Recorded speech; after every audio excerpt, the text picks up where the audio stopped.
Na-miss ko yung bakery vlog natin, kaya tara! Samahan nyo nga ako sa halos 2.5 oras sa paggagawa ko ng paninda dito sa bakery. So, gagawa tayo dito ng custard cake. Na-share ko na tong recipe na to, pero kaibahan lang dito, mataas yung ratio nung custard natin. Medyo mas maraming custard, kalahati. Dami kasi akong egg yolk, so syempre, kailangan natin gamitin niya para hindi masayang.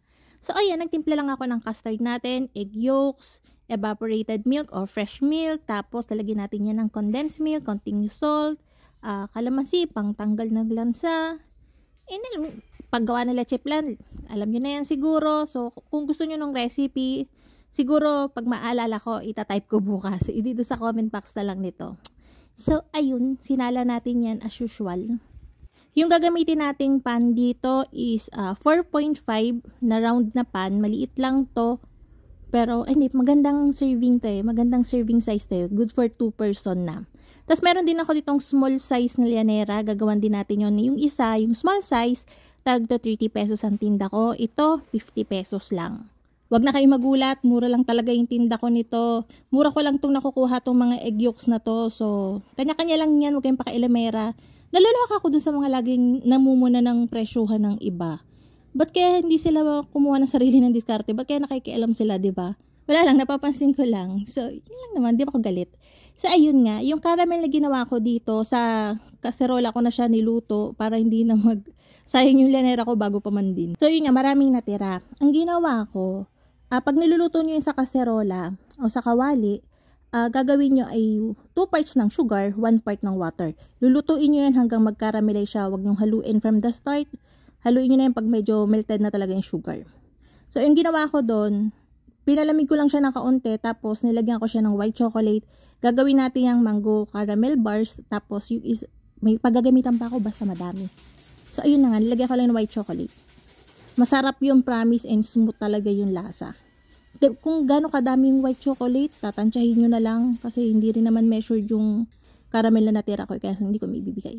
So, ayun, gumawa na tayo ng chiffon para dito sa ating custard cake.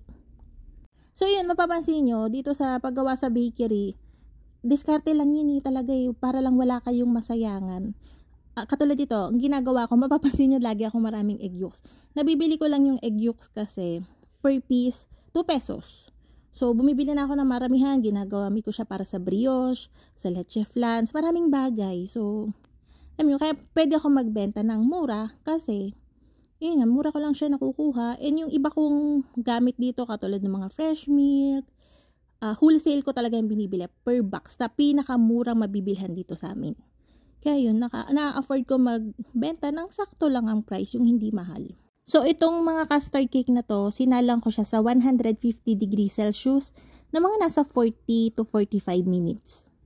Huwag niyong kakalimutan yung water bath nito. Kapag hindi nyo nilagyan niya ng tubig dun sa pan nyo, at least halos kasing taas nung custard nyo, or basta hindi kayo matutuyuan, masusunog yung caramel nyo sa ilalim. Tapos, didikit yan and ma-overcook yung custard nyo. Importante yan, para lang kayo nag-i-steam.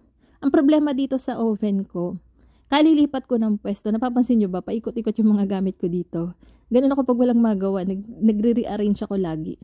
Ayan, hindi pantay yung pala ng oven ko. So, yung sinasapakan ko para at least lumubog lahat. Kaya wag na kayo magtataka pag nakikita niyo yung braso ko, ang dami kong pasok. Kagaganyan ko yan. Next naman natin gagawin ay yung egg pie. Bestseller ko to, hindi talaga to pwedeng mawala. Siguro nagtataka kayo pagka gumagawa ko ng egg pie, ng empanada. Nagmamano-mano pa rin ako ng pagpa-flatten kahit may sheeter na ako. Ang nangyayari kasi, medyo nawawala yung mayabo nung duko kapag masyadong napadaanan sa sheeter. Yun ang pansin ko, kaya ang ginagawa ko, minamano-mano ko na lang. Kahit medyo time consuming, at least hindi naman nababago yung timpla ng duko, ng empanada, ng egg pie, tsaka iba pang pinagagamitan ko nitong dough na to. Kahit may sheeter na ako, minamano-mano ko pa rin talaga siya. So, ayun, isasalang naman natin to. Nag-i-start ako sa mababang temperature pagka egg pie. Siguro, pagka preheat ko, pag nakita ko 120 degrees Celsius na yung temperature ng oven ko, sinasalang ko na siya. Tapos, sasalang ko ng 150 for 1 hour. O mahigit pa, depende. So ayun, pagkatingin ko dito, luto na yung ating custard, yung isa yung medyo maliit. So inahon ko na yun, syempre. Next naman natin gagawin dito ay yung cream cheese tart natin. Ang cute nitong ano na to, moldor na to, hindi na ako nahihirapan kahit maliliit yung yung tart shell ko. Okay lang kahit madami kasi nga madali lang siyang gamitin. Hindi ko na alam kung ano sasabihin ko. Ito talaga yung struggle ko pag nagvo-voice over. Kukwentuhan ko na lang kayo. Nalaloka ako dito sa mga siguro kada may dedemohan ako, merong isang, hindi naman masyadong matanda, yung middle age lang, yung mga ganon. Nalalapit sa akin at sasabihin sa akin, ikaw ba talaga yung nagbe-bake ng tinapay? Parang hindi naman, parang content lang naman yung ginagawa. Parang hindi ka naman mukha talagang baker. Kasi yung pinapakita mo, ang dami mong ginagawa. Yun, naloloka ako. Sa tagal-tagal ko nagbe-bakery vlog, hindi pa rin sila naniniwala. Ako po talaga, yun yung gusto yung sabihin ko. Ako lang po talaga yung gumagawa dito. Ako po yung salang, ako po yung gawa. Bago ko pati yan gawing lahat, alam niyo ba, marami na akong na-prep. Ahead dito, bago ko mag-start gumawa ng tinapay, nakapagluto na ako dyan ng custard, chocolate filling, ng caramel, madalas, sinuuna ko, mga palaman ng mga toasted siopaw, ng empanada, madami pa. Nauuna kong gawin yun talaga lahat. Lahat yun nasa fridge na, yung iba nasa chiller, nasa freezer. Ako lang po talaga gumagawa lahat. So, tanggapin nyo na po. Ayun, next naman, gagawa naman tayo ng desiccated coconut na macaroons. Dalawang flavor yung gagawin natin. Isa yung original lang, tapos yung isa lalagyan natin ng ube. Syempre, emul ko yung gagamitin natin para talagang makulay na masarap pa. Lasang-lasang ube. Hindi pa ako gumagawa dito, hindi pa ako nagmamasa dito ng mga tinapay, ng mga pang donut, ng mga pang ham and cheese kasi madaling araw ko na yung gagawin para fresh yung tinapay kapag itininda.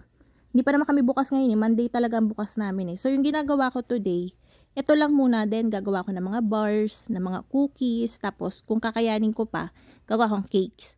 So yung mga breads and donuts, yung mga ganun, madaling araw ko yung gagawin para fresh kapag kinain ng customer. Ganun talaga, mas masarap yung breads kapag bagong gawa o bagong luto. Balo ko sanang idiretso again yung bakery vlog na to, paulit-ulit na lang hanggang matapos ako. Kaya lang, feeling ko hahaba masyado yung video. Kaya sabi ko, pagkakain ko ng tanghalian, ayaw ko na palang ituloy yung pagbe-bakery vlog. Hindi kasi matrabaho din.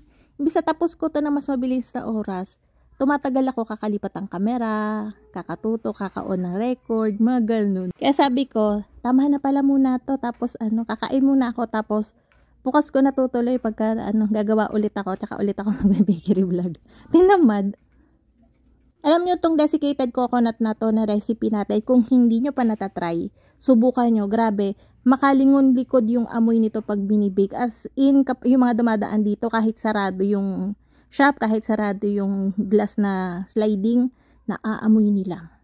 May nangangatok nga gusto nang bumili Tapos ayun, ito na yung custard natin, malamig na yan, huwag nyo siyang itataob kapag hindi pa malamig. And kapag habang pinapalamig nyo, huwag nyo munang itanggalin yung water bath.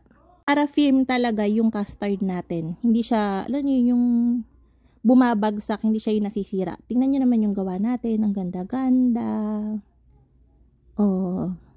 Syempre, dapat tama lang din yung pagluluto. Huwag nyo i-underbake. Kapag na-underbake yan, again, lulusaw lang yung custard natin dyan pag tinaob mo.